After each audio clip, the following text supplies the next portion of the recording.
Hola, ¿cómo están todos? Muy buenas tardes. Bienvenidos a nuestra charla del día de hoy de gestión de operaciones y logística internacional gracias a ICEDAP, el Instituto de Comercio Exterior y Derecho Aduanero del Perú.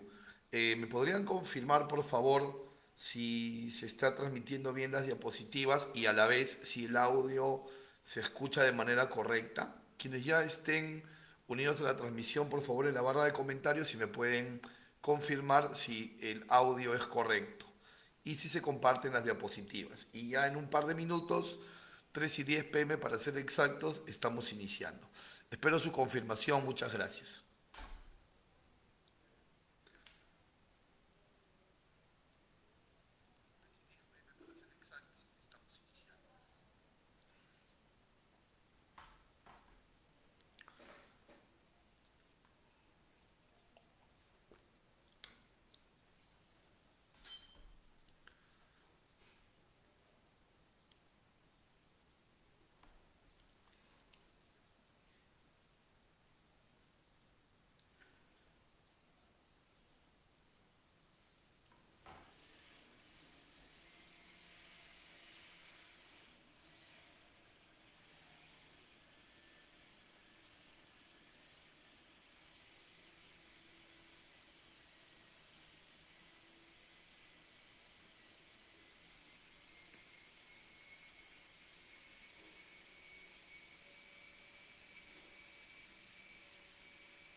Muy bien, ¿cómo están todos? Muy buenas tardes.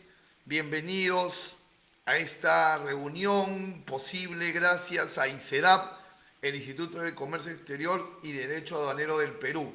El día de hoy vamos a hablar de un tema por lo más interesante que hemos venido a titular Gestión de Operaciones y Logística Internacional. ¿Ok? Mi nombre es Raúl Privat, yo soy director gerente de Comercia, facilitador logístico, y el día de hoy voy a estar con ustedes para aprender juntos sobre logística internacional. Gracias a ICEDA por la invitación, gracias a ustedes por estar presentes, gracias a quienes están ya confirmando en sus comentarios que están recepcionando el material y el audio de manera conforme. ¿Ok? En la jornada de hoy también espero poder resolver sus preguntas cada cierto tramo de la charla y haremos alguna pausa para que puedan ustedes hacer las preguntas respectivas. Soy un fiel convencido que las preguntas enriquecen una charla como esta. Así que, sin más preámbulo, vamos a empezar. ¿Cómo debería entender la charla que voy a recibir el día de hoy? ¿Cómo debería entender este tema? Porque sabemos que el tema central de hoy es la logística internacional, ¿verdad? O sea, hoy hablaremos de todo lo relacionado al traslado físico del producto, desde el punto de vista normativo y desde el punto de vista técnico, ¿no? Porque obviamente tiene que haber una común unión entre lo normativo y lo técnico. Lo técnico no puede sobrepasar a lo normativo y viceversa. Uno no puede desconocer al otro. Entonces, ¿cómo debería entender la charla del día de hoy? Bien, si de repente tú que me estás escuchando estás dentro de la parte operativa o quieres insertarte en el comercio exterior en la parte operativa, llámense agente de aduanas, agente de carga, almacén aduanero, etcétera, lo puedes entender desde la perspectiva del operador, ¿no? Del que es el gran intermediario de todo el traslado físico de la mercancía. Pero si tú estás del lado del que es el empresario, vamos a decir así, el que exporta o importa, también lo puedes entender desde esa tribuna, ¿no? Es decir, desde la tribuna del que va a exportar el producto y entiende que la logística es la que prácticamente está trasladando su negocio de un punto a otro para que llegue en condiciones óptimas. Así que desde la óptica exportadora, desde la óptica importadora o desde la óptica del operador, esta charla se puede entender de todas esas maneras. Vamos a empezar, porque no puede ser de otra manera, hablando del principio fundamental de la logística internacional. Y el principio fundamental de la logística internacional es que las mercancías deben de llegar a tiempo y deben de llegar en buenas condiciones. Hablamos de dos variables decisivas para una correcta operación de logística internacional. Hablamos de la variable de puntualidad, llegar a tiempo, y hablamos de la variable de buen estado o buenas condiciones. ¿Ok? Entonces, en la medida, y esto lo digo con el aval de haber caminado de la mano con muchos de nuestros, con muchos empresarios exportadores e importadores, yo lo que les puedo confirmar a ciencia cierta y de todas maneras es que en la medida en que nosotros entreguemos los productos bien y a tiempo, pues vamos a tener siempre clientes. Me explico. Un exportador que siempre le entrega a su cliente internacional el producto en correctas condiciones de estado y en el tiempo pactado, ese exportador siempre va a tener clientes.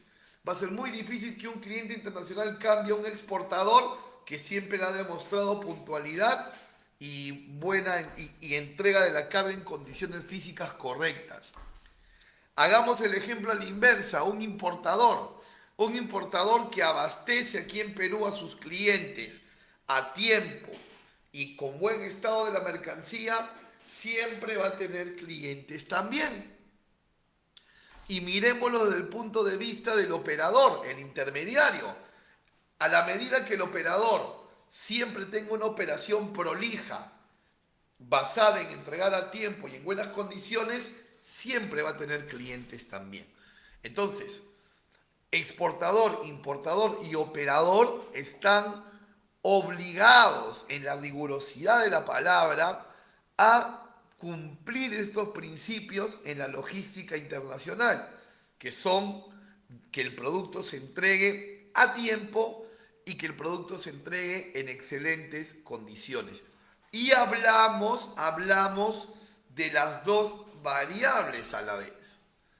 ¿De qué me serviría a mí entregar un producto de manera puntual, en la fecha acordada, pero entregarlo descongelado, entregarlo roto, entregarlo parcial? Y también podríamos decir que no me serviría de mucho tampoco entregar un producto en correctas y perfectas condiciones, pero tarde. Entonces, no perseguimos solo la puntualidad o solo el buen estado.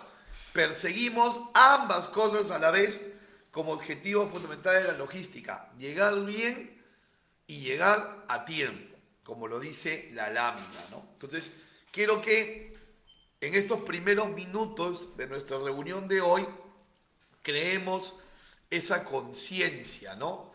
De que siempre debemos de buscar, seamos exportadores, importadores u operadores, siempre debemos de buscar que la mercancía llegue a tiempo y llegue en buenas condiciones. Hoy, durante el desarrollo de toda la ponencia, vamos a tratar de dar todas las pautas necesarias para que eso se pueda cumplir. ¿Ok?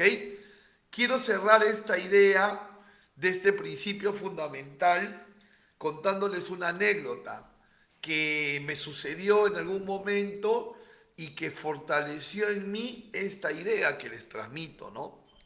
Me tocó en algún momento acompañar a una feria a un cliente exportador de paiche congelado.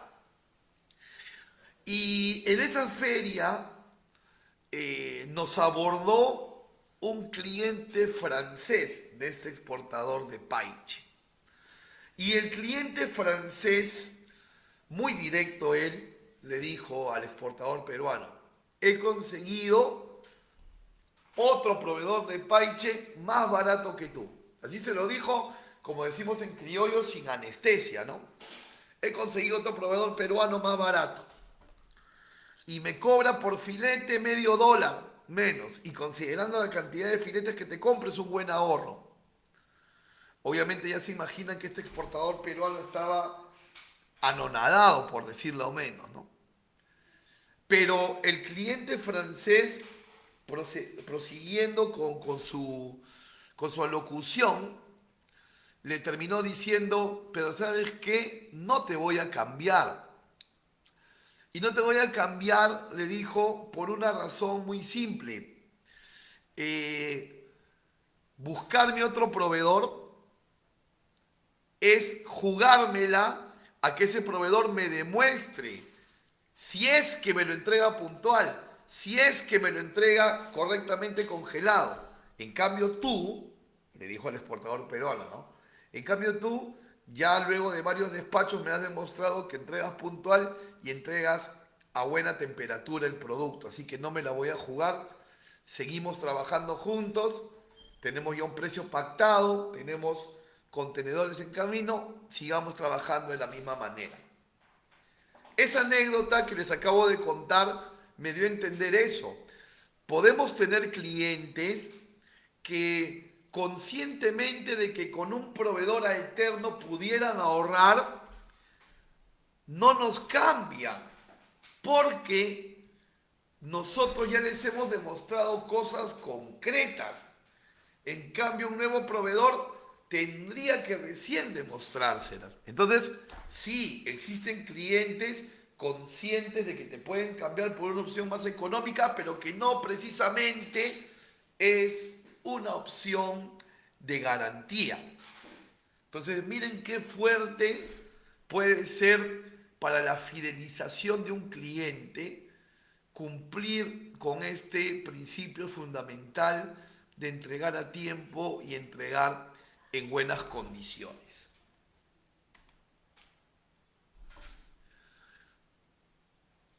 Continuamos en esta primera parte de la charla intentando yo concientizar este principio fundamental de la logística de entregar bien y a tiempo, ¿no?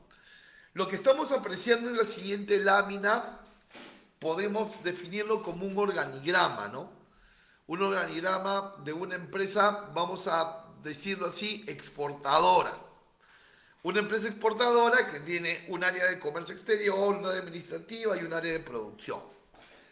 Y el área de comercio exterior tiene dos subáreas, como puedes ver.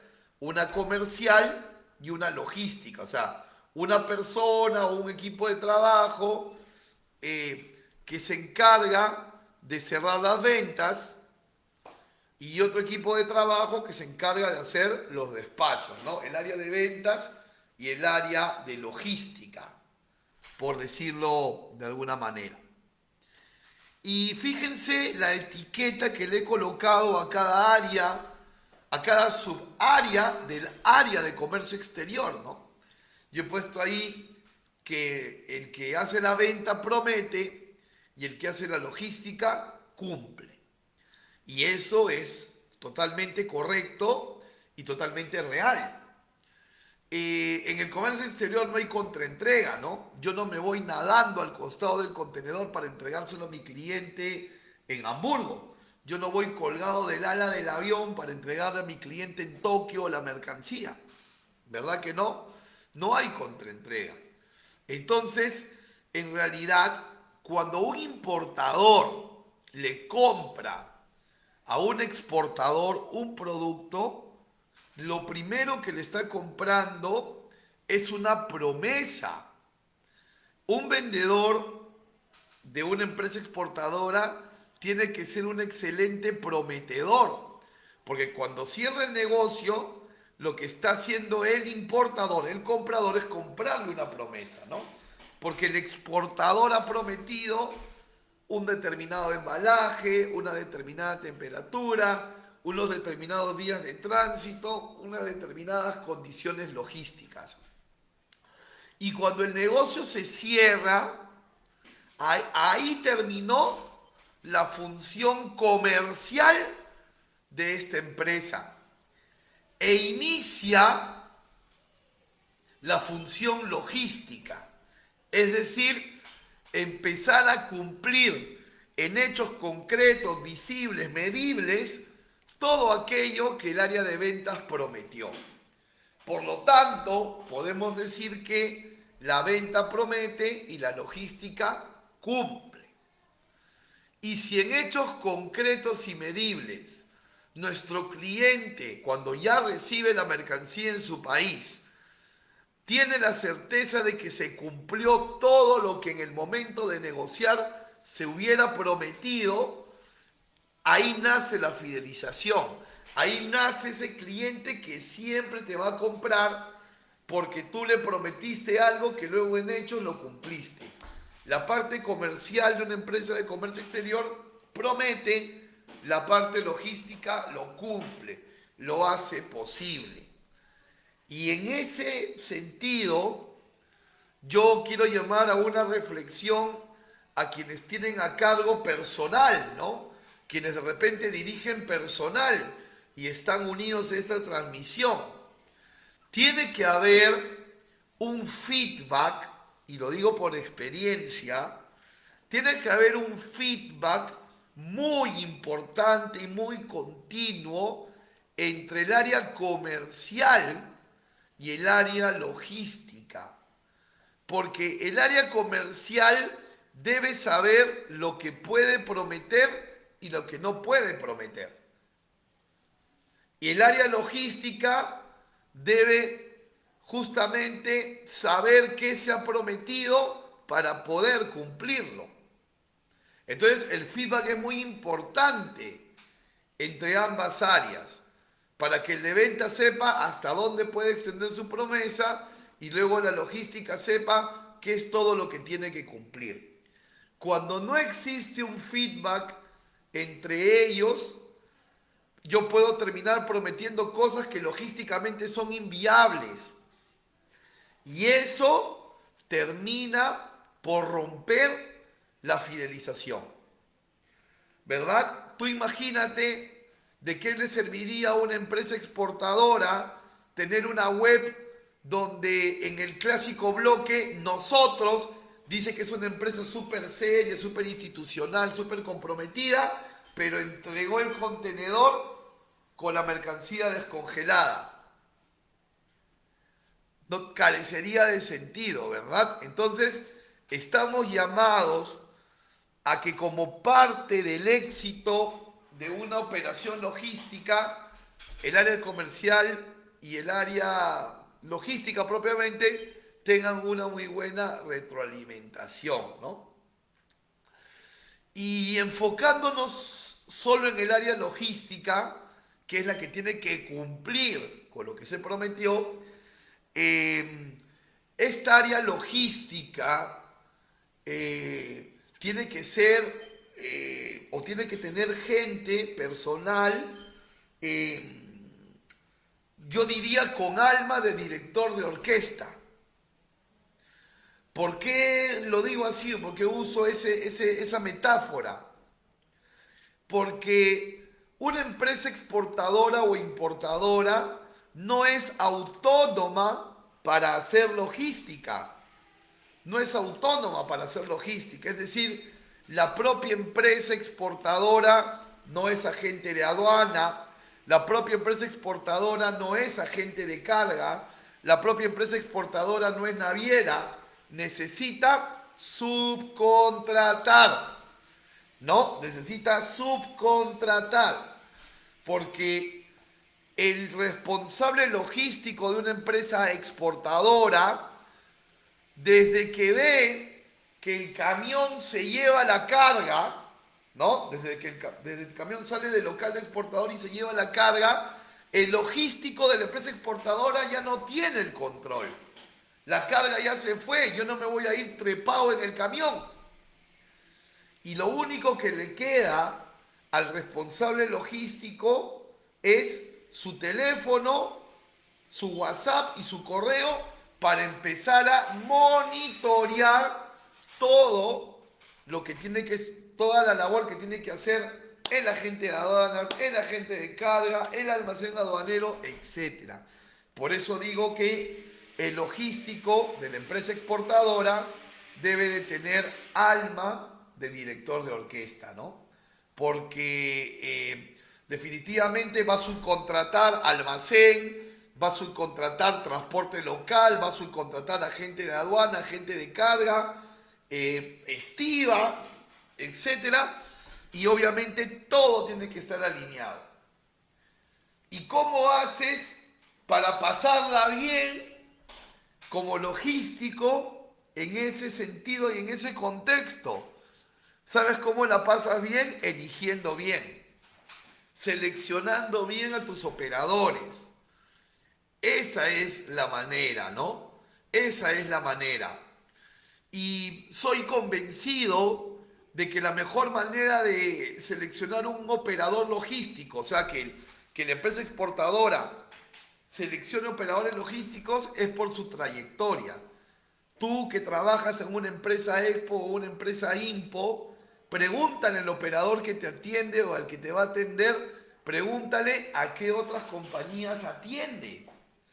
Porque las compañías a las que un operador atiende son como el currículum de alguien que busca trabajo. Entonces, si tú ves que el operador que te va a atender atiende diferentes sectores, tecnología, textil, perecibles, y a la vez atiende diferentes tamaños de empresas, grandes y pequeñas, estamos hablando de un operador versátil y un operador que conoce el negocio. Con ese operador te debes de quedar. Ya si algún operador te dice, no, yo no te puedo mostrar mi cartera de clientes, yo no puedo develar esa información, ahí sí deberías de preocuparte. Ahí sí deberías de preocuparte porque para el operador logístico que te quiere atender, a ti que estás exportando, a ti que estás importando, el operador logístico que te quiere atender, con mucha alegría debería de decirte a quiénes atiende, para que tú formes parte de ese dossier luego. Así que, amigo logístico, tienes que seleccionar bien a tus operadores para poderla pasar bien en este mundo tan vertiginoso de la logística internacional.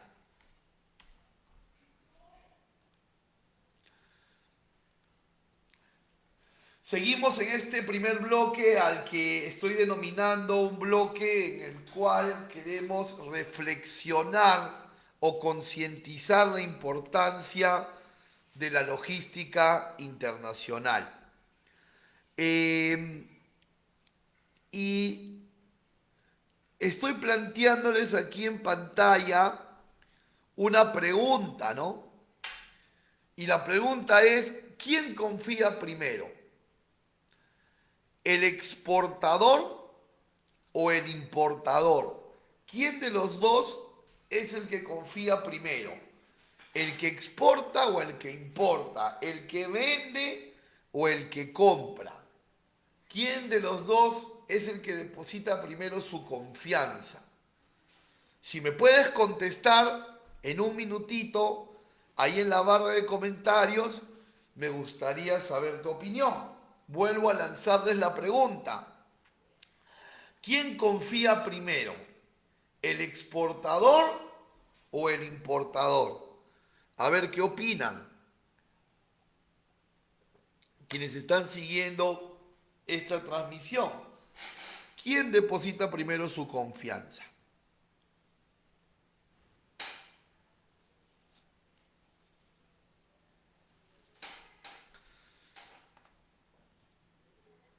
¿Quién confía primero? ¿El que exporta o el que importa? Gracias Talía y gracias Joselito Terrones por sumar con sus respuestas. Y es correcto, el importador. Gracias Carla Saavedra también por tu comentario. Es correcto, el importador. El importador es el que confía primero. Vamos a sustentar esa idea, ¿no? Ustedes aquí están viendo una caja de paltas, ¿ok? Que podríamos decir tranquilamente que esta caja de paltas está representando a una muestra comercial, ¿no? Porque obviamente los exportadores tienen primero siempre que enviar muestras comerciales para luego acceder o tentar a generar negocio. Entonces tú le mandas esta cajita de paltas al comprador y al cabo de algunos días el comprador te dice, mándame un contenedor de paltas. Es decir, el envío de la muestra comercial ha originado, como debe de ser, un pedido. Pero detrás de ese pedido del contenedor de paltas, detrás de ese pedido del contenedor de paltas, hay un mensaje sutil, que es un mensaje de confianza por parte del importador, como bien ustedes lo han respondido. El importador lo que te está diciendo sutilmente es, yo confío en que tú me vas a mandar todo el contenedor de paltas con la misma calidad que esa cajita que me mandaste de muestra. Es lo que te está diciendo. Y además de ello, si es una carta de crédito con la que te va a pagar, ya está adelantando compromiso. Si es una transferencia telegráfica con la cual te va a pagar, también ya te dio un adelanto y ahí está su compromiso. Entonces a nosotros como exportadores, en respuesta a esa confianza, tenemos que responder con el principio fundamental que hemos hablado más temprano, que la mercancía debe de llegar bien y debe llegar a tiempo. Culmino este primer bloque cerrando la concientización de la importancia de la logística con esta gráfica o con este dibujo, ¿no? Seguramente ustedes ya reconocieron la película a la que hace referencia esta imagen, ¿no? Que es la película 300, ¿no? Y ahí está en primer momento Leonidas, ¿no? O Leónidas. Y en este caso este guerrero que está primero que todos representa la logística. Y atrás están los otros procesos de la empresa.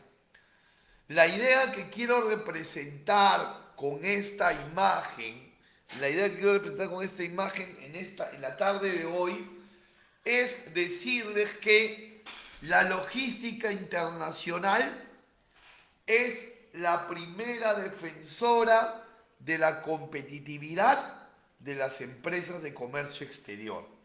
La logística es la que pone el pecho al inicio de todo. Y si la logística internacional funciona, todo lo demás también funciona. ¿Ok?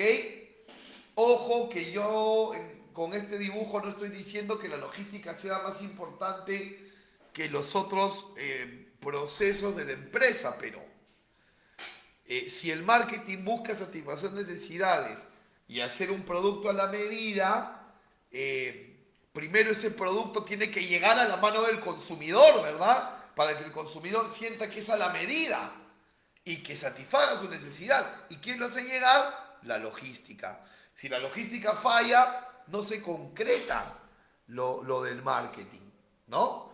Y en el tema de las finanzas, de repente puedo ser una empresa con una finanza muy ordenada, mis clientes me pagan a la vista, no existe el contado a la vista, pero ¿qué me van a pagar si yo termino entregando algo tarde que se sujeta a una penalidad o termino entregando algo en mal estado, por lo cual ya no me van a pagar y es más, me van a pedir la devolución del dinero? Entonces, ese es el mensaje que quiero llevar en este momento. La logística es la que pone el pecho por delante.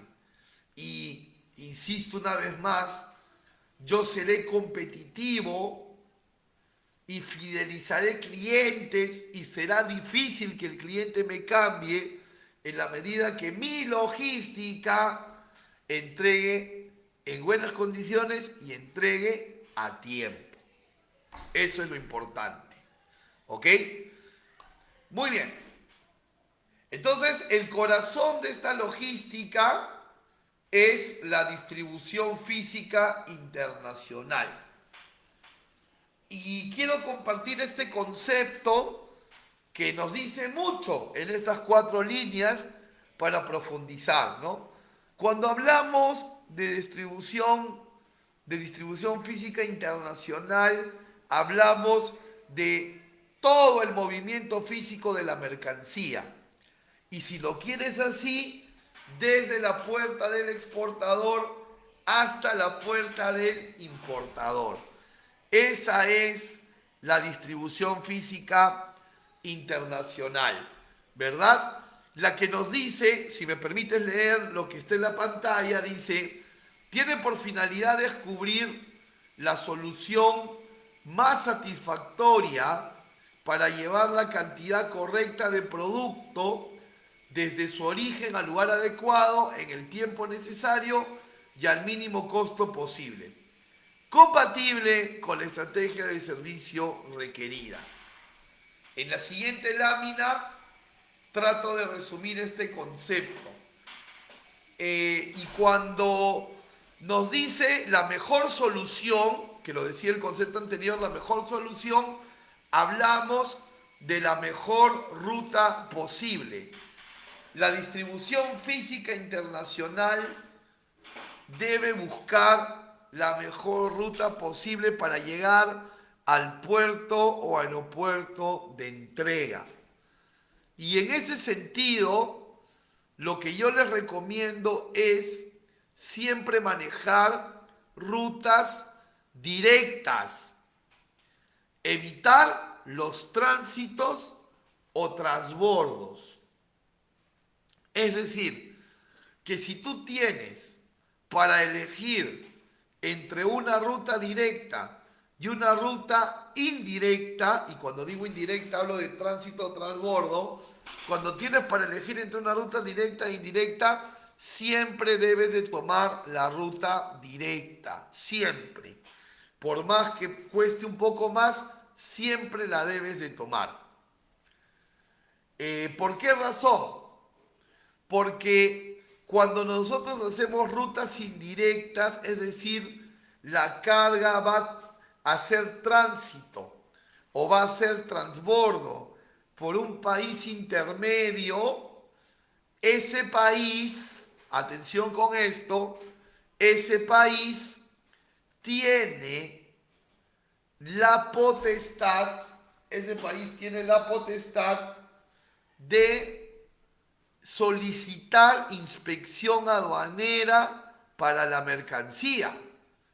Y entonces esa inspección aduanera en punto de tránsito puede hacer que pierdas la nave de conexión o el vuelo de conexión y termines llegando retrasado a tu entrega. Entonces, si pudiste elegir entre una ruta directa e indirecta, lo que debiste hacer es elegir la directa si cueste un poquito más, porque los retrasos que pudiera darte la ruta indirecta podrían terminar siendo más nocivos, económicamente hablando, ¿no? Ahora, claro está que si no tenemos para elegir, si todas las opciones, o en algunos casos una única opción, es indirecta, debemos de apoyarnos en la experiencia de nuestro operador logístico para que él nos diga qué opción indirecta es menos compleja, ¿no? Me explico.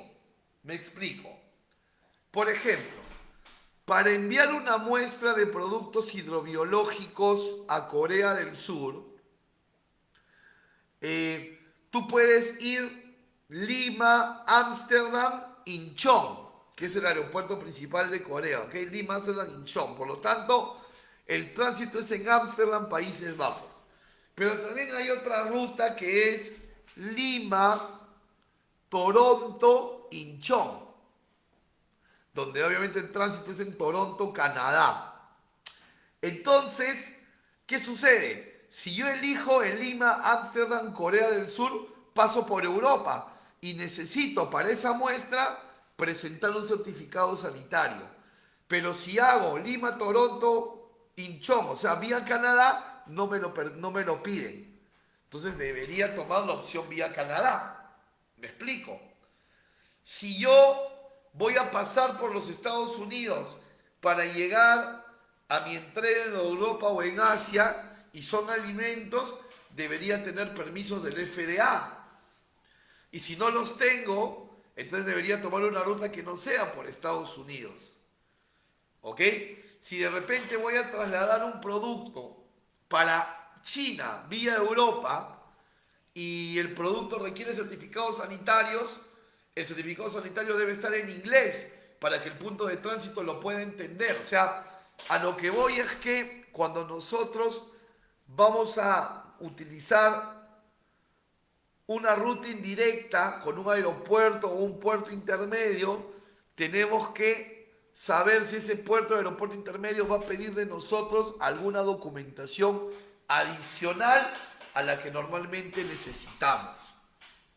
Por eso, y para ahorrarnos esa pena, deberíamos aprovechar las rutas posibles en la medida que esto sea posible. La distribución física internacional también debe de buscar abaratar los costos, por supuesto que sí, ¿no? Que el costo operativo pues no sea tan alto, sí es correcto, pero debemos recordar que abaratar costos en una operación logística no debería de ser a costa de afectar la calidad del servicio. Por ejemplo, si yo tengo una opción directa y una indirecta, no voy a ir por la opción indirecta de ruta por 100 o 200 dólares, porque pongo en riesgo la operación. Entonces no se justifica ahí abaratar, ¿no? Por ejemplo, si yo tengo una exportación con un FOB que no supera $5.000, entonces yo podría prescindir de la gente de aduanas para ahorrar. Y en ese sentido sí no mermaría en la calidad del producto, porque mi producto va a ser el mismo como sin agente de aduanas. Va a ser la mermelada, no va a cambiar de sabor, ¿no? Entonces, hay abaratamientos de costos que sí se pueden dar en una operación logística y que deberíamos de tomar siempre y cuando no se dé por sacrificada la calidad del envío, la calidad de la operación logística. Y además, también, una cosa muy importante para el éxito de la operación es que debemos de entender que la concepción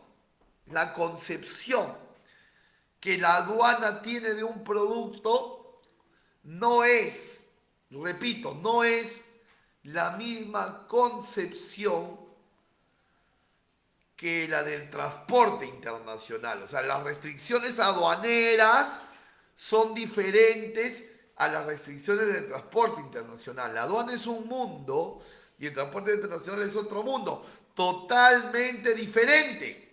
Pero nuestra chamba como logísticos es buscar la comunión entre esos dos mundos. Es decir, hacer el despacho de manera correcta ante la aduana y hacer el despacho de manera correcta también ante el transporte internacional. ¿Ok?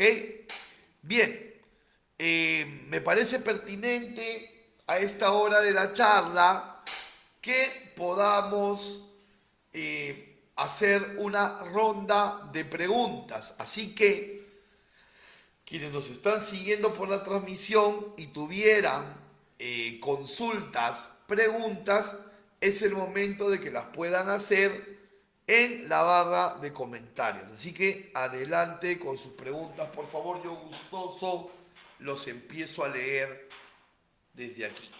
Adelante con sus preguntas, por favor.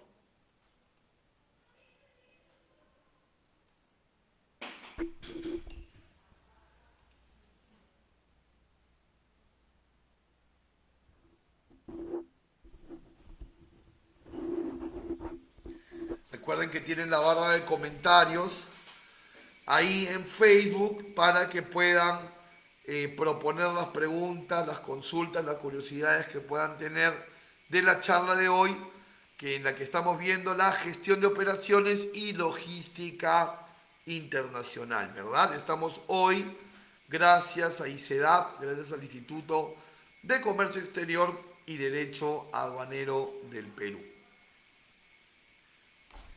Si tuvieran preguntas, encantadísimo de poderlas resolver.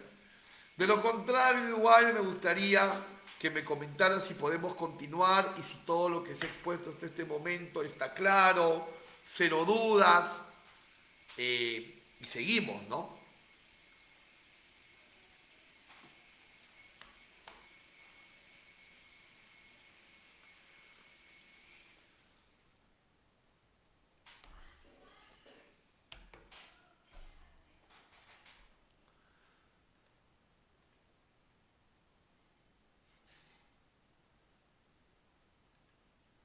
Bueno, parece que no tenemos preguntas de momento, así que vamos a continuar. Entonces, para el éxito de la logística internacional, nos vamos a centrar en tres aspectos importantes.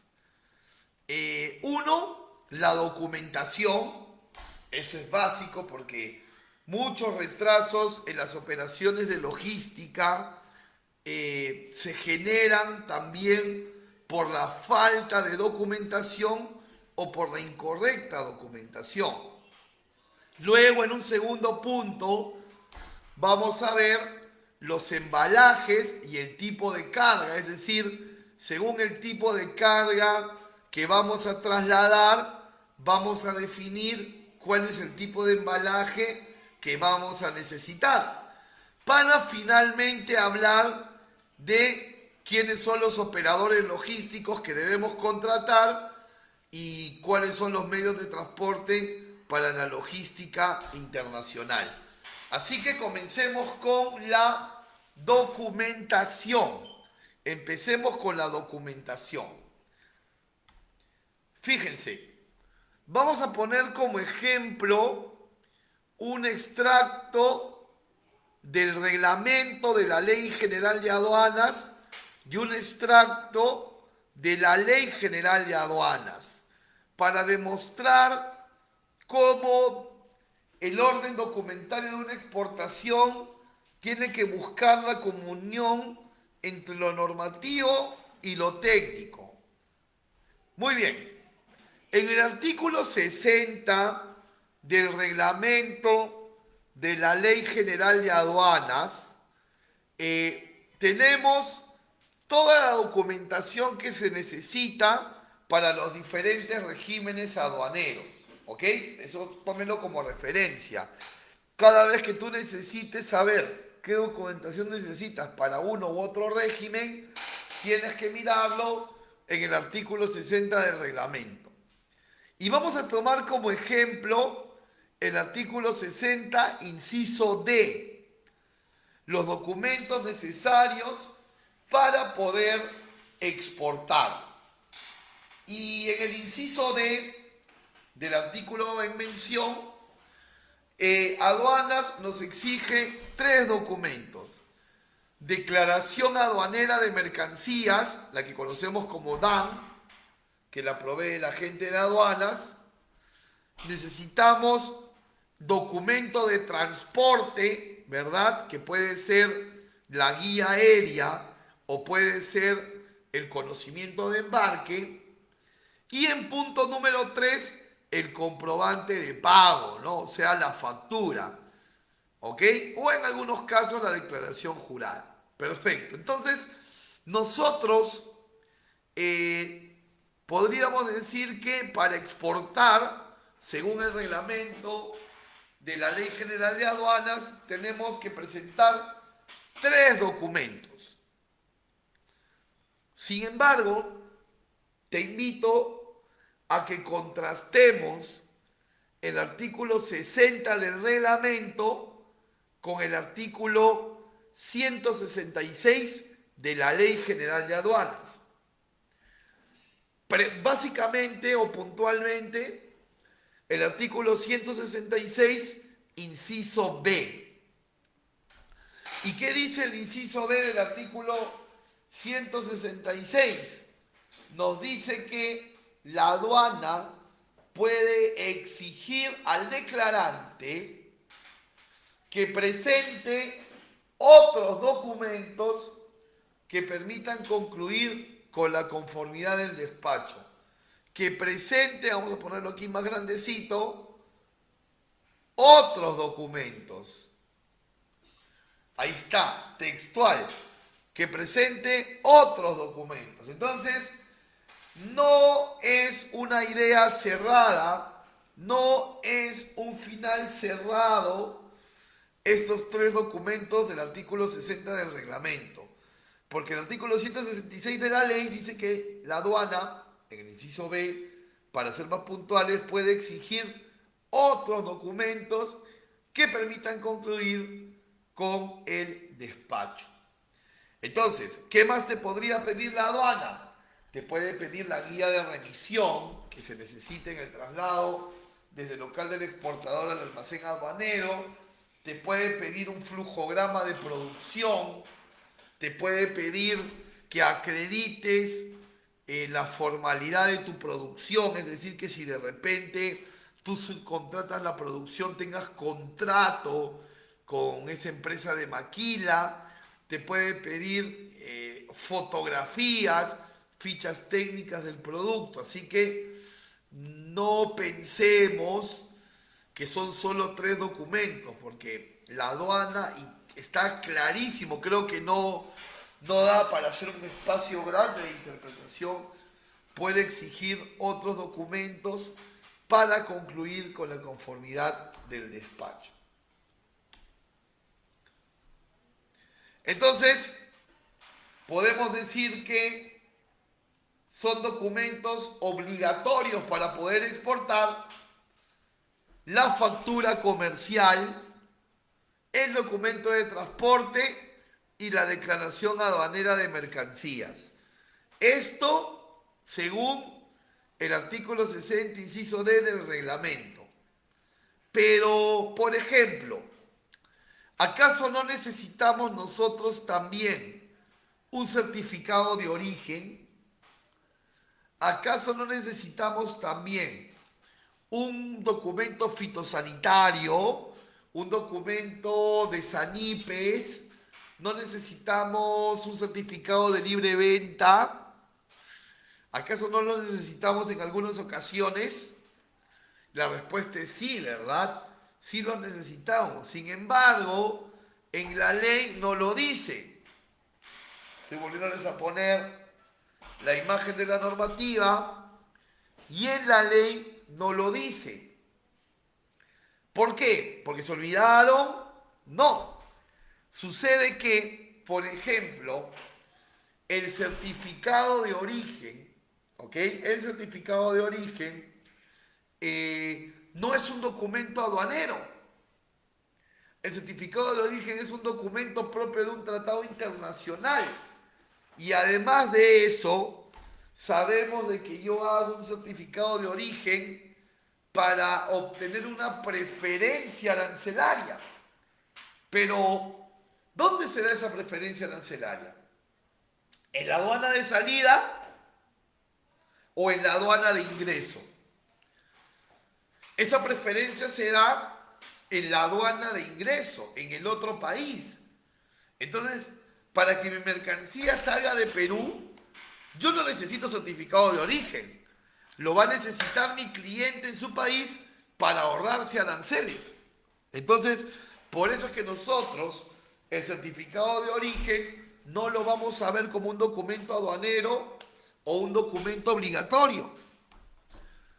Pero vaya que sí lo vamos a necesitar, ya que probablemente nuestro cliente, estoy seguro que sí, tenga toda la expectativa de acogerse a la preferencia arancelaria del tratado que Perú tenga con ese país.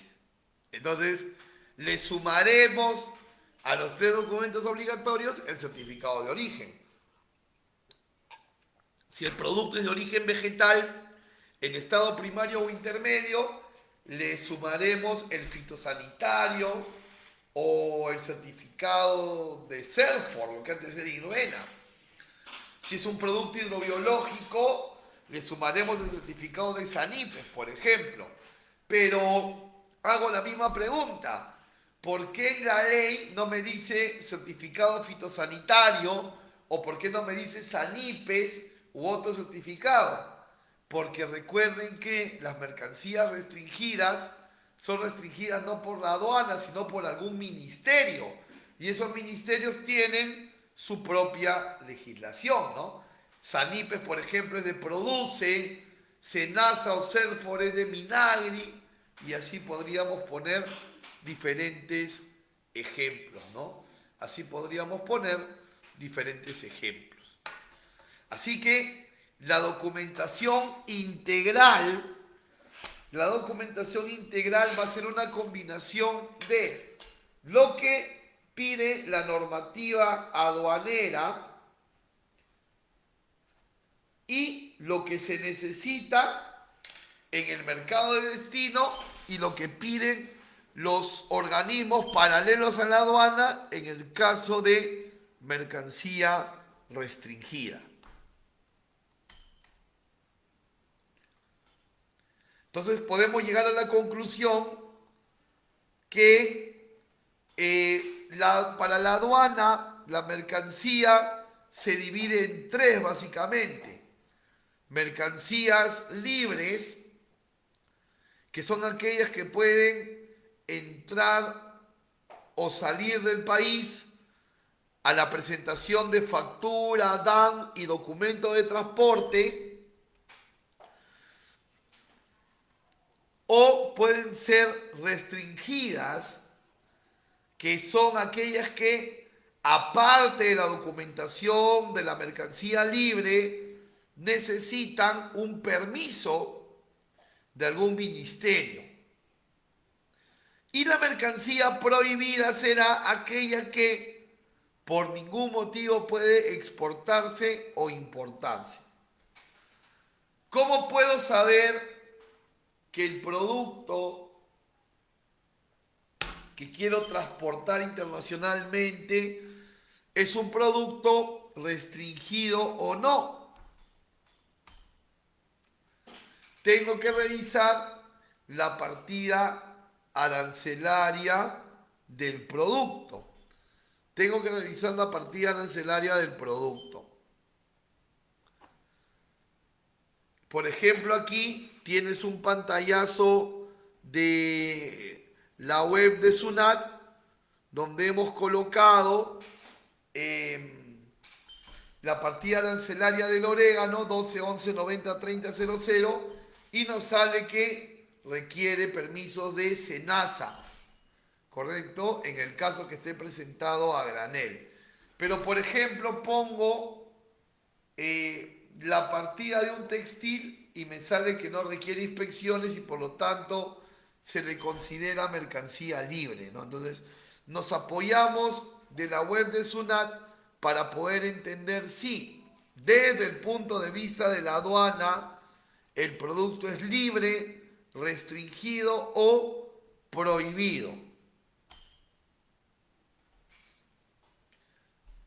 Bien, ahora vamos a ver el segundo aspecto de la logística internacional, que es muy importante para una correcta operación.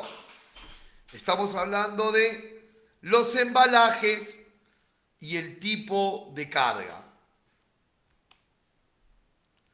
Recuerden que lo que se está trasladando en esta operación logística, lo que se está trasladando es mercancía, ¿verdad?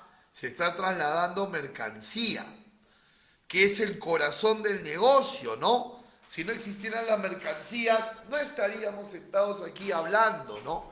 Entonces la mercancía es el corazón del negocio. Cuando se cierran negociaciones es para trasladar mercancía, para hacer logística en la mercancía. Así que en una transacción comercial de tangibles, la mercancía es el corazón de todo ello. Y la mercancía no solo está etiquetada por parte de la aduana, ¿no? Recuerden que la aduana lo etiquetaba en libre, restringido, prohibida, sino que también el transporte internacional clasifica la mercancía y de acuerdo a esa clasificación es que nacerán las necesidades de embalaje y las necesidades de tratamiento especial en el transporte internacional. Les decía más temprano que hay que buscar la comunión entre la manera como piensa la aduana y cómo piensa el transporte internacional, ¿no? Hace un momento solamente veíamos que para la aduana la mercancía era libre, restringida o prohibida, o sea, ¿requiere permisos o no requiere? En cambio, para el traslado internacional, como vemos en pantalla, vemos hasta 6 tipos de restricciones en el producto, ¿no? O 6 tipos de clasificaciones. Una de ellas, por ejemplo, es la carga general. ¿A qué le llamamos mercancía o carga general? La mercancía o carga general va a ser aquella que no necesita ningún tipo de temperatura especial, ningún tipo de acondicionamiento de ambiente especial para poder ser trasladada. Puede ser trasladada, como decimos nosotros en el argot, a temperatura ambiente, ¿no?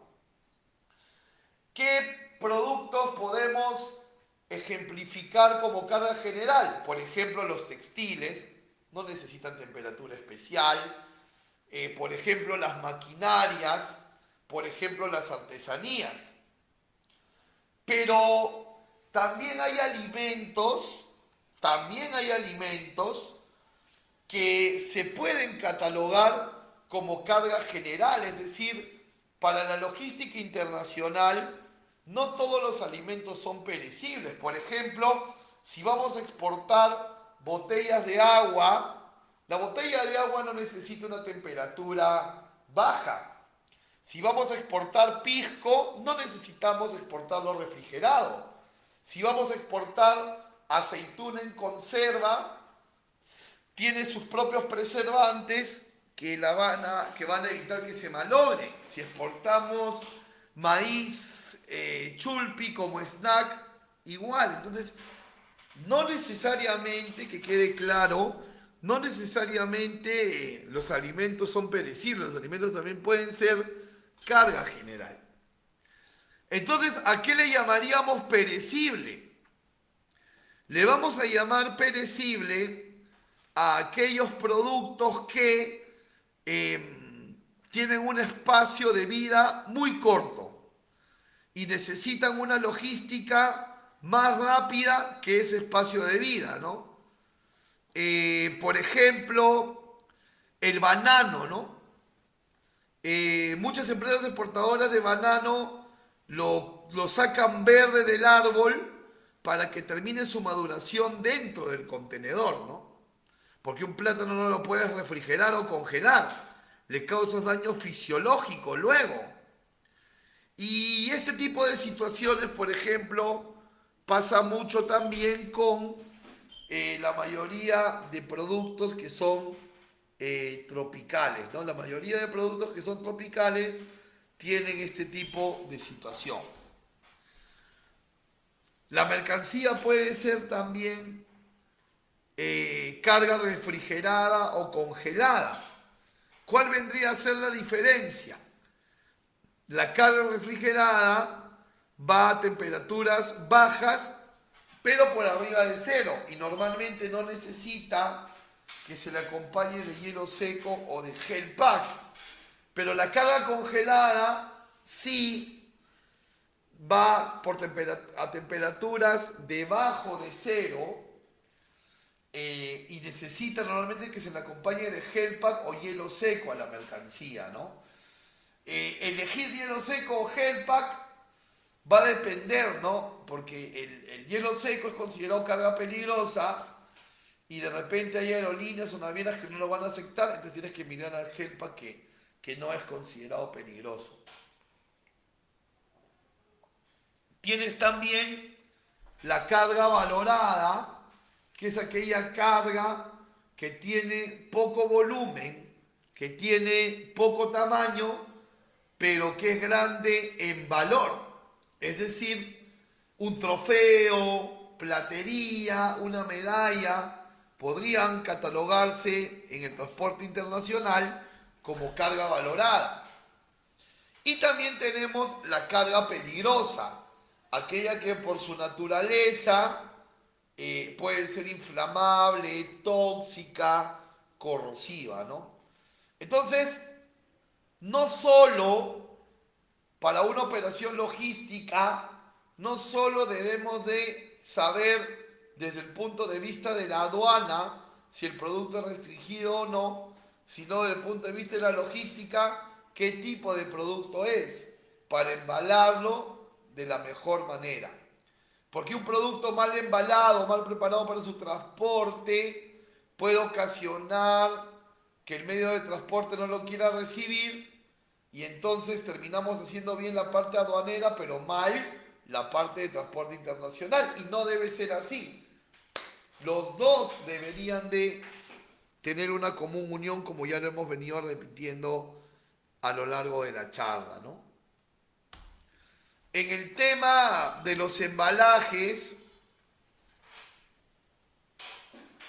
debemos de considerar que de todos los tipos de mercancías de las que hemos hablado en la lámina anterior, de todos los tipos de mercancías, yo puedo considerar un sinnúmero, un sinnúmero de combinaciones de embalaje, ¿no? Cartón, madera, tecnopor, etc. Pero, si la mercancía que yo voy a trasladar es mercancía peligrosa, en ese caso sí, no la puedo embalar conforme mi experiencia, conforme mi disposición de materiales, sino que cuando es mercancía peligrosa, yo tengo que embalarla según los manuales internacionales de carga aérea o de carga marítima, según IATA o IMO respectivamente, ¿no? Decíamos al inicio de la clase que nosotros debemos de buscar que el producto llegue bien y que el producto llegue a tiempo. Y en ese llegar bien, pues el embalaje definitivamente tiene un gran protagonismo, ¿no? Nosotros podemos utilizar diferentes tipos de embalaje: cartón, madera, bidones, pallets, pero debemos de considerar dos cosas que me parecen muy importantes. La primera es que Por ejemplo, en la exportación existe el canal rojo y existe el canal verde. Y el rojo es inspección física. Entonces, existe siempre un 50% de posibilidad de que la aduana abra tu mercancía para aforarla antes de que la embarques. Por lo tanto, cuando nosotros embalamos el producto, lo debemos de embalar bien, pero no de una manera exagerada, porque al momento que se hace el aforo físico, si la mercancía no se puede abrir por las buenas, tendrá que abrirse por las malas, y eso tendría como consecuencia daño en el embalaje y tener que tener un gasto adicional para hacerle mantenimiento a ese embalaje o cambiar o reponer ese embalaje. Y el otro punto importante es hacerte recordar que puedes utilizar embalajes de segunda mano. No hay ninguna reglamentación que te exija utilizar embalajes nuevos. Pero obviamente, por sentido común, esos embalajes de segunda deben estar en correctas condiciones para que lo puedas utilizar. Cajas de cartón, pallets, etc. Ya que hablamos de cajas de cartón, como podemos ver en imágenes, siempre debemos de tener predilección por la caja de cartón corrugado, porque esas ondas que se encuentran en el medio de las dos superficies de cartón permiten una mayor resistencia de la caja. Entonces, cuando utilicemos cajas de cartón, utilicemos cajas de cartón corrugado, ¿ok? Y por ejemplo, si esas cajas de cartón corrugado van a transportar artesanías, cerámicas, frascos de vidrio, botellas de vidrio, esas cajas de cartón deberían ir insertadas dentro de una jaba de madera para su protección, dentro de una jaba de madera. O puedo hacer una jaba más grande y agrupar de a 4 los productos, por ejemplo. ¿Ok? Así que la combinación caja de cartón, jaba de madera es muy buena para envases muy frágiles. No olvides que si tú vas a utilizar a la madera como embalaje, la madera debe de contar con un sello de tratamiento térmico que garantiza que esa madera está libre de plagas, ¿no? Si tú no tienes el sello de tratamiento térmico, tu mercancía no va a poder ingresar a la zona primaria y por lo tanto el traslado físico de la mercancía se frustra, ¿no? Se atora. Tenemos también el Burbu Pack, por ejemplo, para envolver productos frágiles. Tenemos el Dunlopillo, que son una especie de láminas de esponja para poner en las paredes internas de la caja de cartón y amortiguar de la mejor manera. Tenemos también chips de Tecnopor para de repente cubrir los huecos dentro de la caja, es decir, los lados vacíos dentro de la caja, ¿no? Y también tenemos para el tema predecible gel, pan, hielo seco, cajas de Tecnopor, ¿no? Ya te había comentado, pero te hago el resalte nuevamente que el hielo seco, como es un gas que ha pasado de estado sólido, hablamos de un gas de nitrógeno y es mercancía peligrosa. Así que si una naviera o una aerolínea no te acepta el hielo seco, tienes que reemplazarlo por gel pack, ¿no? Y ponerlo siempre en cajas de Tecnopor, porque la caja de Tecnopor tiene la virtud de que no deja ingresar el aire externo, ¿no? Entonces impide que ingrese calor al producto.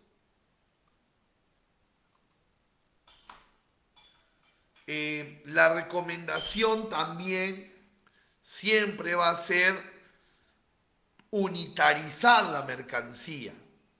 Siempre va a ser la recomendación unitarizar la mercancía. O sea, no mover la carga en costales sueltos, sino poner los costales en pallets. Y a eso se llama unitarizar, porque vuelves muchos bultos una sola unidad de carga, ¿no? Y eso lo vuelve mucho más fácil de manipular. Siempre es bueno unitarizar, o sea, siempre es bueno manejar la menor cantidad de bultos posibles, ¿no? Por ejemplo, en este producto que es aceite de oliva, de repente mi pedido es de 200 cajas, pero hacer una distribución física internacional caja por caja, mejor es unitarizar. Entonces estas cajas terminan formando parte de este pallet, ¿no? Y así paletizado, pues se manipula mejor, ingresa mejor al contenedor o a las bodegas del avión. No olvidar también que el embalaje pues debe acompañarse de estos símbolos pictóricos que refuerzan como una especie de instrucción interna, refuerzan la protección de la mercancía, ¿no? Por ejemplo, la copa rota significa carga frágil. La segunda figura significa no apilar mercancía. La tercera figura se denomina este lado hacia arriba, que se usa mucho para trasladar líquidos y trasladar gases. También tenemos la figura 4, alejarse del calor, o la figura 5, alejarse de la humedad. O sea, siempre es bueno, como alerta externa, colocar estos rótulos en mis bultos.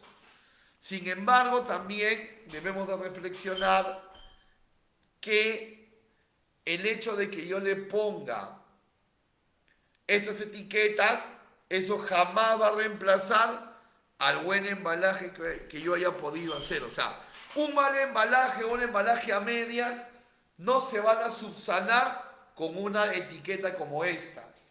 Pero un buen embalaje va a reforzar su buena conservación con una etiqueta como esta. Hablando un poquito más de la unitarización, siempre en la medida de lo posible, siempre tratemos de trasladar los productos con pallets, ¿no? Porque el pallet pues unifica las cajas y además tiene estos orificios rectangulares que permiten que el montacarga pueda desplazarse de la mejor manera e inclusive ayuda mucho a que la carga pueda entrar en el contenedor, ¿no? Aquí en esta lámina tienen ustedes las dimensiones y el volumen de los contenedores. Básicamente aquí hablamos de contenedores de carga seca, 20 pies, 40 pies y 40 high cube.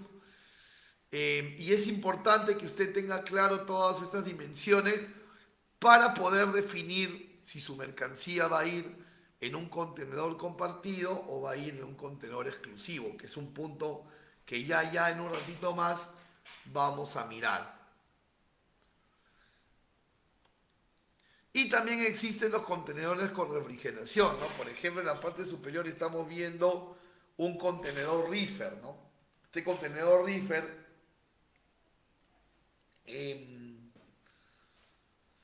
ayuda a personalizar la temperatura, ¿no? Yo puedo graduar los ciclos de ventilación y la temperatura del contenedor a como la mercancía así lo requiere, ¿no? Digamos que el único inconveniente de un contenedor refrigerado es que no se puede hacer consolidación, o sea, no existe, no es factible la consolidación de carga en un contenedor refrigerado, ¿no? Los contenedores refrigerados siempre van a ser para operación exclusiva, o sea, un solo exportador. a veces va a pasar que el exportador va a cubrir solo la mitad del contenedor, pero va a tener que pagar todo el contenedor, porque es la manera de poder trasladar el producto. Y también existen ULDs. Los ULDs son los contenedores de avión que están preparados para mercancía perecible, ¿no? Se llaman los envarotainers. Y ahí se coloca hielo seco, se controla la temperatura y demás. Podríamos decir que refrigerado o congelado para marítimo, los container reefer, y para aéreo los envarotainers, ¿no? Muy bien, no sé si tenemos preguntas de parte de ustedes que nos siguen en la transmisión. Ya hemos hablado del principio fundamental de la logística, ya hemos hablado de la documentación necesaria para poder hacer la operación y acabamos de revisar el tema de los tipos de carga y los embalajes, ¿no?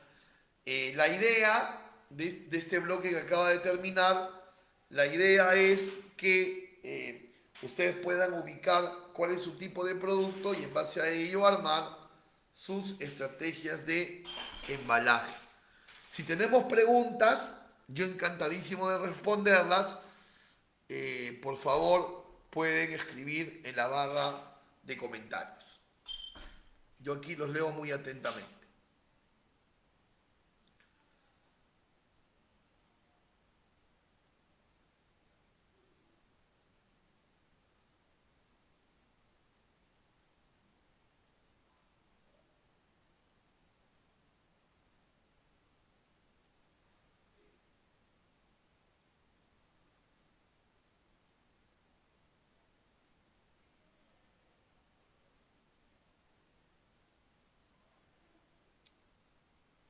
¿Tenemos preguntas? Si no las tenemos, me gustaría eh, que me pudieras decir que está todo claro y que podemos avanzar, ¿no? Eh, a ver, Sharon, me hablas, me comentas, son estándar, no sé si puedes darme una mayor especificación, ¿no?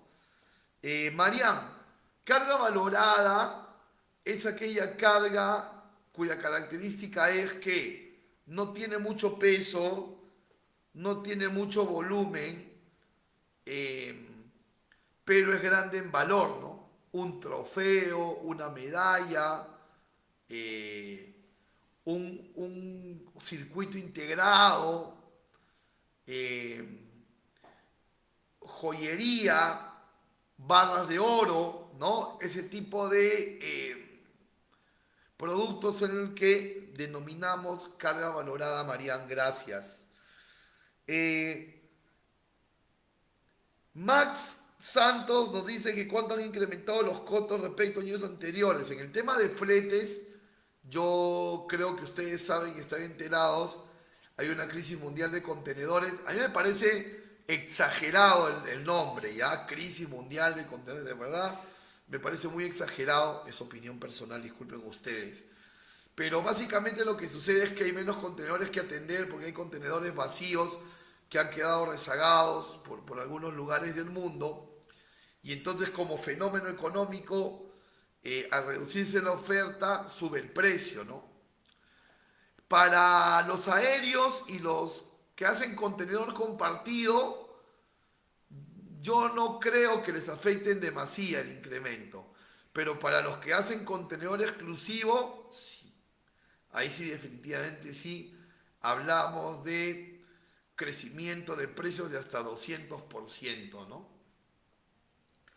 Gracias por la pregunta. Carla Saavedra nos dice, cuando la madera del embalaje no tiene tratamiento, se reembarca.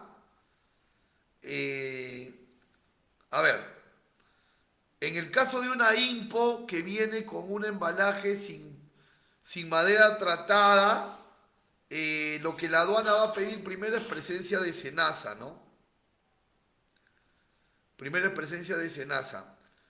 Y ahí se podría definir un posible reembarque. Pero primero va a pasar por un filtro de cenaza, ¿no? En el caso de la Expo, Si la mercancía no tiene sello de tratamiento térmico, no va a poder ingresar al almacén aduanero y por lo tanto no se le va a poder asignar canal de control, ¿no?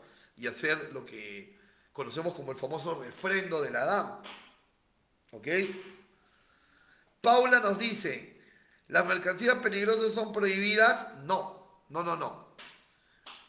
Para la aduana hay un grupo de mercancías prohibidas, ¿no? Que son las que no se pueden exportar. Hablamos pues de drogas, por ejemplo, ¿no? Pero desde el punto de vista del transporte, la mercancía peligrosa, que por su naturaleza puede ser inflamable, corrosiva, tóxica, no está prohibida, pero sí está restringida. Necesita ser embalada conforme a las normativas internacionales. No se puede embalar como uno mejor le parezca. Pero no están prohibidas, Paula. Si cumplen con todo la normativa internacional de embalaje, se pueden embarcar. Gracias, Paula, por la pregunta. Fer nos dice, ¿dónde puedo encontrar información de los costos logísticos? A ver, lo puedes encontrar solicitándole directamente las tarifas a un operador o también en el portal del Mincetur hay un detalle de lista de precios también, ¿no? Sin embargo, soy de la opinión propia, de que siempre se debe pedir una cotización al operador caso por caso. Muy bien, creo que he respondido a sus preguntas, espero que haya sido así. Y vamos a continuar. Ahora vamos a hablar de los operadores y los medios de transporte. En el tema de los operadores, este es uno de los cambios más emblemáticos que ha hecho la Ley General de Aduanas en la actualización que hemos tenido, ¿no? La ley se modificó en septiembre del 2018, pero entró en vigencia en todo su esplendor recién al final del año 19, así que relativamente tenemos 2 años con la nueva ley. Desde algún punto de vista es así. Ahora, uno de los cambios más interesantes es que en la ley anterior, en la que estuvo vigente hasta el 30 de diciembre del 19, operador de comercio exterior, según el artículo 15, era un concepto muy abierto, porque como tú puedes ver, y ahí lo estoy resaltando en rojo, decía que en general cualquier persona natural o jurídica que interviene en la operación es un operador de comercio exterior. Entonces, en la antigua ley yo podía decir que una compañía de seguros era un operador de comercio exterior, que un banco era un operador de comercio exterior, que una empresa de estibadores era un operador de comercio exterior. El final era muy abierto, muy ambiguo, se prestaba para N interpretaciones.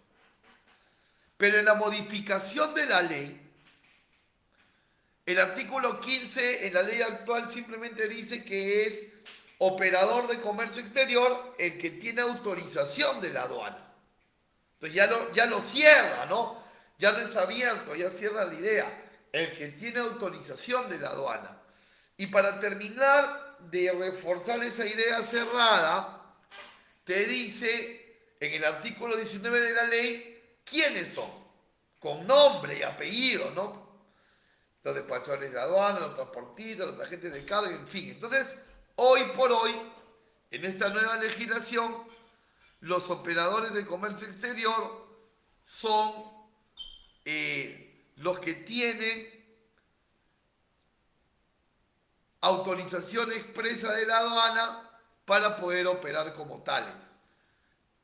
Quiere decir que este cambio se ha dado para que la aduana se vuelva más exigente con los operadores, porque los operadores de comercio exterior deben tener solvencia financiera, ya que dejan fianzas operativas, deben tener sistemas de trazabilidad y demás. Es decir, la aduana modificó el concepto de operador de comercio exterior para reducirlo, para volverlo un club cerrado, en pro de que tú como exportador o como importador tengas una operación más prolija, ¿no?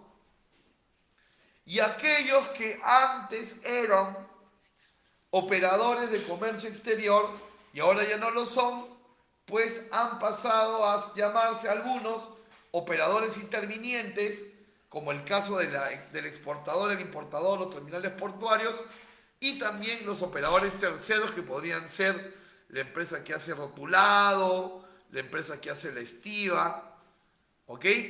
Entonces, este cambio se hace en pro de que el operador sea cada vez más fino con su operación y usted, exportador o importador, tenga pues una operación más confiable también, ¿no? Inclusive a los operadores de comercio exterior, por el artículo 23 de la ley, se les está obligando a tener un representante aduanero, o sea, una figura adicional al representante legal de la empresa, pero una figura que ha certificado su experiencia académica y de campo ante la aduana, porque hay una normativa que dice quiénes pueden ser representantes y qué requisitos deben de guardar. Entonces, ¿por qué hizo esto la aduana? Porque la aduana antes llamaba al representante legal del operador y no necesariamente el representante legal del operador sabe de comercio exterior, ¿no? Entonces ahora,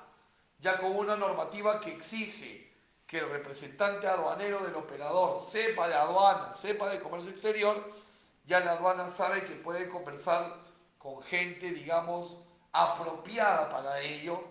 Y esto sigue buscando ese espíritu de que tú exportador, tú importador, te atiendas con un operador de comercio exterior al que la ley ha modificado para exigirle más y tú seas el beneficiado porque te atiendes con operadores que cada vez buscan más excelencia en la calidad y la manera de atender. Miremos algunos operadores. Por ejemplo, el depósito temporal. El depósito temporal es un local donde la mercancía va a estar custodiada por un determinado tiempo. Por eso se llama depósito temporal.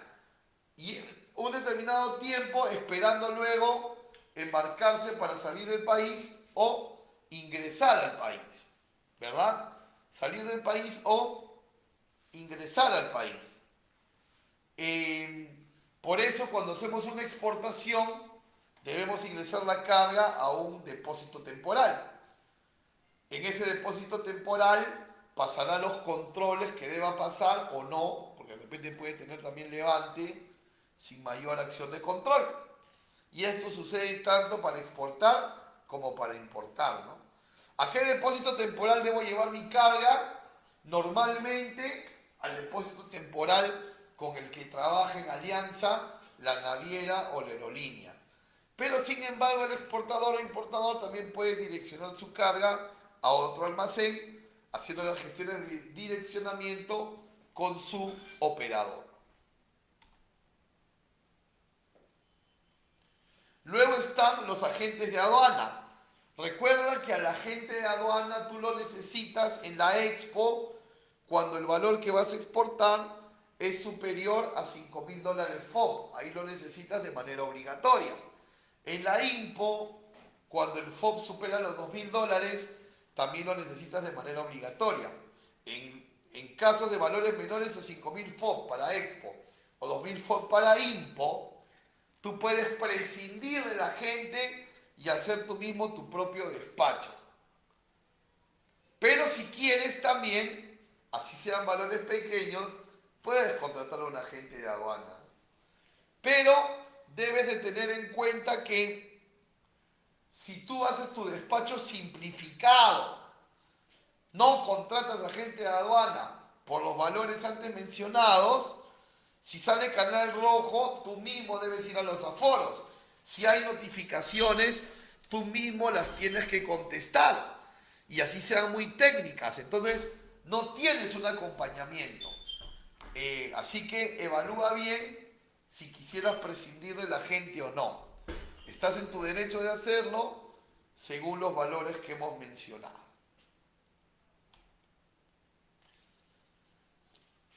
Vamos a hablar ahora del operador que necesitamos para transportar el producto por aéreo, ¿no?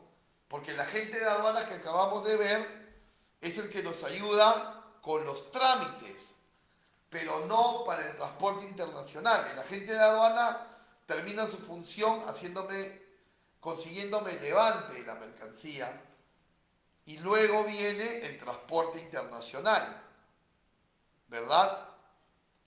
Eh, Aquí tienes, por ejemplo, un plan de embarque aéreo, ¿no? ¿Cómo armas un plan de embarque aéreo? Básicamente lo que tienes que hacer es saber que toda tu diligencia de exportación, es decir, desde la salida de la carga del local exportador, el ingreso a zona primaria y los aforos que pudiera tener la mercancía, todo eso debe estar listo como máximo 6 horas antes de la salida del vuelo, ¿no? Entonces, por ejemplo, si yo tengo un vuelo reservado para mi carga el lunes a las 11 de la noche, yo tengo que terminar todas las diligencias ese mismo lunes a las 5 de la tarde, por lo cual debería ingresar la carga el lunes a primera hora o tal vez un día antes para tener un poquito más de holgura en el tiempo, ¿no? El intermediario entre el dueño de la mercancía y la aerolínea va a ser el agente de carga. Estamos conociendo a los operadores, recuerda. Entonces, cada vez que tú como dueño de la mercancía tengas la necesidad de subir un producto a un avión, vas a tener que contratar a un agente de carga internacional, que es aquel que te va a emitir el documento de transporte, el que te va a diseñar la ruta, que sea directa en la medida de lo posible, ya lo hemos hablado, y el que te va a calcular el flete y demás, ¿no? Así que siempre necesitarás el apoyo de un agente de carga internacional para subir un producto a la aerolínea. Recuerda que en el transporte aéreo tú puedes utilizar aviones de carga o aviones de pasajeros, ¿no? CAO y PAX son las terminologías como lo estás viendo en pantalla, ¿no? ¿Cuál es la ventaja de un avión pasajero? Que el itinerario se va a cumplir, porque traslada pasajeros, entonces tu carga, la salida, la conexión y el arribo va a ser muy puntual. La desventaja es que como es un vuelo de pasajeros y la prioridad es el pasajero, si el avión tiene sobrepeso, no van a bajar al pasajero ni a su equipaje. Bajarán tu carga y tendrás que salir en el siguiente vuelo. En el tema del avión carguero, la gran ventaja es que no hay problemas de espacio, porque todo el avión es una gran bodega, pero sí puede haber problemas de cumplimiento de itinerario, porque obviamente el negocio del avión carguero es salir lleno. Y si no puede salir lleno, porque está esperando una reserva de X toneladas, lo va a esperar. Y va a postergar su salida, ¿no? 2 horas más adelante, 3 horas más adelante. No hay una normativa que le impida hacer eso, ¿no? Entonces, tú puedes tener la expectativa de que tu carga salga hoy y termina saliendo mañana por ese motivo, ¿no? Entonces, ¿me conviene un vuelo pasajero o carguero? Eso va a depender de las flotas, de las aerolíneas, de las rutas, ¿no? Tu agente de carga tiene que ser tu asesor en ese sentido, ¿no? No olvides que el volumen de una carga aérea se calcula con la fórmula que estás viendo en pantalla, ¿no? Largo por ancho por alto de centímetros entre 6.000 multiplicado por la cantidad de cajas o pallets. En otras palabras, el número de bultos, ¿no? Entonces, como conoces la fórmula, si este resultado es mayor en cantidad al peso físico, te van a cobrar por peso volumen. Entonces, la invitación es a tratar de no tener embalajes demasiado voluminosos, ¿no? Para no pagar sobrecostos de volumen. En el transporte marítimo, podemos elegir entre dos tipos de servicio, ¿no? Un servicio llamado Full Container Load o FCL, donde el contenedor es exclusivo para el exportador, o podemos utilizar un contenedor compartido o consolidado, que es la modalidad LCL o Less Than Container Load, ¿no? ¿Cuándo vamos a saber que necesitamos un contenedor compartido o un contenedor exclusivo? Bueno, si son perecibles y necesitan refrigeración, sí o sí va a ser un contenedor full, un FCL, un exclusivo, porque no puedes compartir con otros productos no puedes compartir contenedor con otras empresas si es que necesitas una temperatura determinada, ¿no? Entonces recuerda que los contenedores estándar tienen, por ejemplo, el contenedor de 20 pies, 33 metros cúbicos, el de 40 casi 67 metros cúbicos. Entonces, para saber si necesitas un contenedor exclusivo o un contenedor compartido, tienes que hacer tus cálculos, ¿no? Vas a necesitar el LCL o Less Container Load para cuando no llenes un contenedor. ¿Cómo te das cuenta que lo llenas o no? Tienes que hallar el volumen de la carga. Largo por ancho por alto en metros y luego multiplicado por el número de bultos, ¿no? Por ejemplo, si yo voy a exportar 3 pallets y cada pallet, como puedes ver aquí, cada pallet, voy a extenderlo, cada pallet mide 1,20 m por 1 metro por 1,70 m, esa es la medida de cada pallet, y lo multiplicas por 3, porque son 3 pallets, terminas teniendo 6,12 metros cúbicos.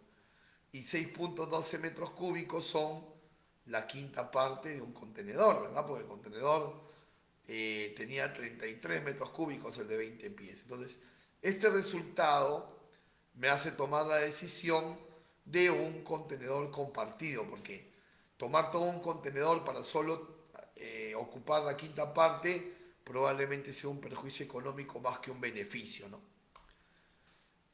Para hacer la operatividad LCL o carga consolidada es bastante parecido al aéreo, ¿no? Necesitas un intermediario que es el agente de carga, que es el que va a juntar tu mercancía con la de otros exportadores y le cobrará a cada uno de ellos solo por el peso y o volumen que está ocupando, ¿no? Si vas a tomar un servicio FCL, o sea, de contenedor exclusivo, todo lo contrario al consolidado, ¿no? Sería contenedor exclusivo, toda la mercancía solamente es tuya, no compartes con nadie el espacio del contenedor, igual necesitas intermediar con un agente de carga. Aunque, ojo, en este esquema FCL o contenedor exclusivo, tú puedes obviar al agente de carga, puedes sacarlo de escena y trabajar directamente con la naviera. Pero yo recomiendo que son mejores las coordinaciones cuando pones a un agente de carga de intermediario en el FCL, aunque no estés obligado. En el LCL o consolidado, ahí sí o sí necesitas agente de carga, ¿no? Y a diferencia del contenedor consolidado, donde te cobran por el peso o volumen que ocupas, en el full container te cobran el flete ya no por el peso ni el volumen, sino por el tipo de contenedor y el tramo de travesía, ¿no? Entonces, si un contenedor vale $10,000, así lo llenes a la cuarta parte, a la mitad o al máximo, el flete seguirá siendo $10,000, ¿no? Y para armar un embarque marítimo, a diferencia del aéreo, recuerdan que todo tenía que estar listo 6 horas antes del vuelo. Como el tema marítimo es más lento, toda la diligencia tiene que estar hasta 3 días antes de que llegue la nave al Callao para cargar los contenedores, ¿no?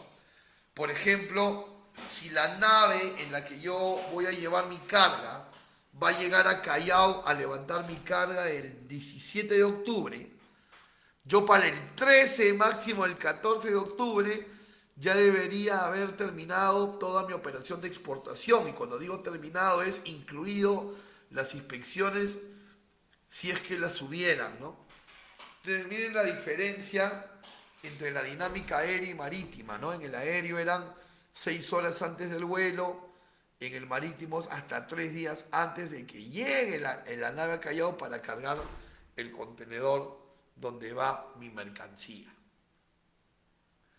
No nos olvidemos que también en ciertas situaciones va a ser necesario trabajar con una compañía de seguros, ¿no?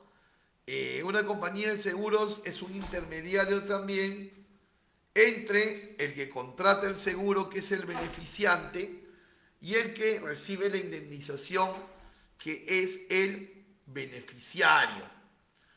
Y el seguro tiene un puerta, o puede contratarse puerta a puerta, ¿no? O sea, desde que sale de la puerta del exportador hasta que llega a la puerta del importador. Incluso si tu mercancía ya está en alta mar y te olvidaste de asegurarla, puedes asegurarla hoy. Pero obviamente el seguro no es retroactivo, ¿no? Si ocurriera un siniestro y se demuestra que el siniestro ocurrió de hoy hacia atrás, el seguro no te lo va a cubrir, porque recién hoy tú has tomado un seguro para la carga, ¿no? El beneficiante, que puede ser el exportador o el importador, finalmente el beneficiante es quien contrata el seguro, le paga una prima a la compañía aseguradora para asegurar la mercancía, inclusive hasta en un 110% se puede asegurar. ¿Y quién recibe la indemnización? El beneficiario. Él va a ser el que la recibe, ¿no? Obviamente, previamente el seguro va a hacer ciertas investigaciones para llegar al culpable del siniestro, pero va a resarcir al beneficiario, lo va a indemnizar económicamente, ¿no? El beneficiario y el beneficiante pueden ser la misma persona o diferentes personas. Eso va a depender, ¿no? Por ejemplo, si el importador contrata su propio seguro, el importador, el beneficiante es el importador y el beneficiario también. Pero si el exportador es el que contrata el seguro, el beneficiante es el exportador y el beneficiario es el cliente del exportador que tiene asegurada su mercancía, ¿no? Siempre es recomendable asegurar la mercancía, porque si no la aseguramos y hacemos reclamos ante la naviera o la aerolínea, ellos nos van a indemnizar. Pero, por ejemplo, una naviera nos va a indemnizar $2.76 por kilo de mercancía siniestrada, según las reglas de la IABIBI del año 79, Derecho Comercial Internacional. Entonces, si a mí me echan a perder 100 kilos de producto, la naviera me va a devolver $276 y la mercancía vale 20.000. ¿Quién me repone lo demás? En ese vacío es que a veces es necesario contratar un seguro, ¿no? Digo a veces porque también van a haber situaciones que contratar un seguro te resta margen de utilidad, ¿no? Y sobre todo cuando el margen es chico. Así que ahí siempre va a haber una disyuntiva entre asegurar siempre todo o no. Pero aquí lo que quiero explicarte con esta tabla es lo que pasa si no aseguras, ¿no? Si no aseguras y es un embarque aéreo y la aerolínea siniestra tu mercancía, la aerolínea te va a resarcir, pero $26.24 por kilo. ¿Qué significa esto? Y esto según el convenio de Montreal, ¿eh? Derecho Comercial Internacional. Esto significa que si el producto pesaba 100 kilos, te van a devolver $2.624. Pero de repente tu mercancía vale más.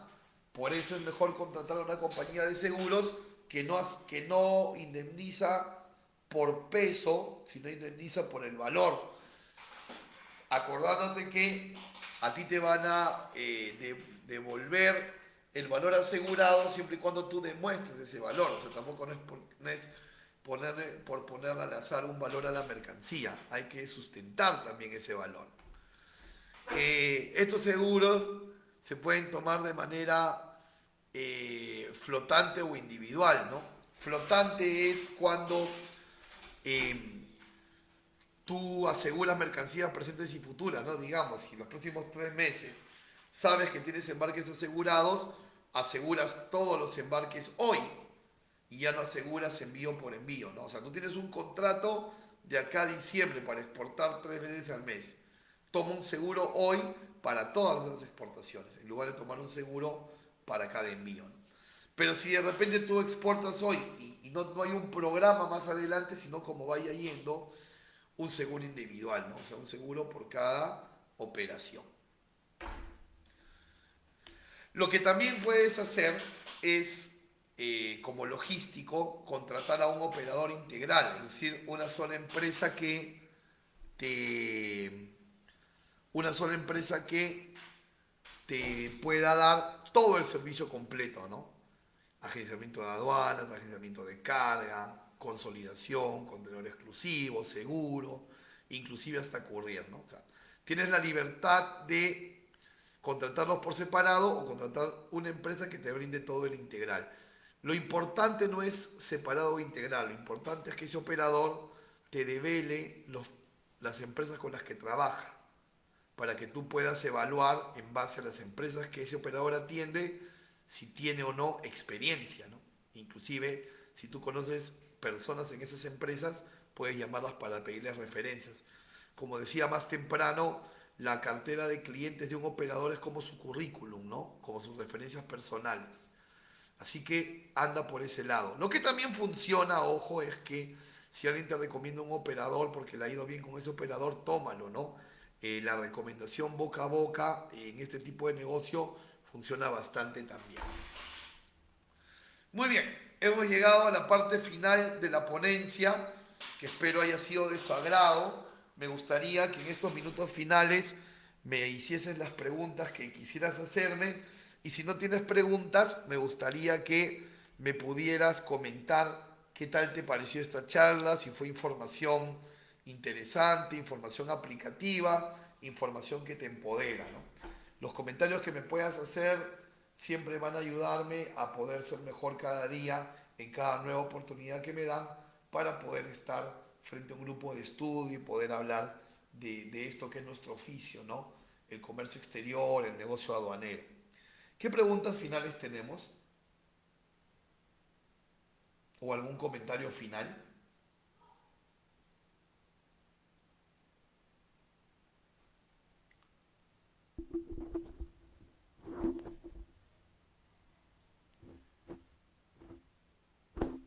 A veces suele suceder que no recordamos la pregunta en el momento de la charla y la recordamos después. Para ello, eh, les dejo mi correo electrónico, mi número de WhatsApp y mis redes sociales también, ¿no? Para que puedan ubicarme. Ahí tienen mi correo, mi WhatsApp y mis redes sociales. A ver, Carla nos pregunta cómo se calcula el flete aéreo. El flete aéreo se calcula, Carla, eh, con el mayor entre el peso físico y el peso volumen, ¿no? Si hay más peso físico que volumen, sobre el peso físico. Si hay más volumen, sobre el peso volumen. El peso físico te lo da el ticket del almacén y el peso volumen te lo da la fórmula que estás viendo en pantalla, Carla, ¿no? La voy a dejar ahí un momentito la fórmula. No sé si tienen más preguntas.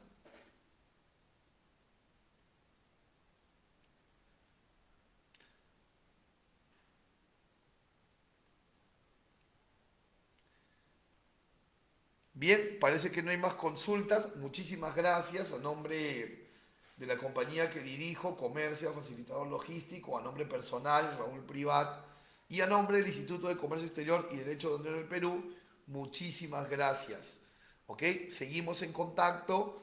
Que termine muy bonito la semana, muy buen fin de semana, de lo que resta de este fin de semana, y queden enganchadísimos a la página Facebook de ICEDAP para nuevas programaciones o nuevas charlas, seminarios y sobre todo el diplomado, para que podamos seguir formándonos juntos en este oficio tan bonito del comercio exterior y el negocio aduanero. ¿Ok? Un fuerte abrazo para todos, Dios los bendiga grandemente y hasta una próxima oportunidad. Hasta luego.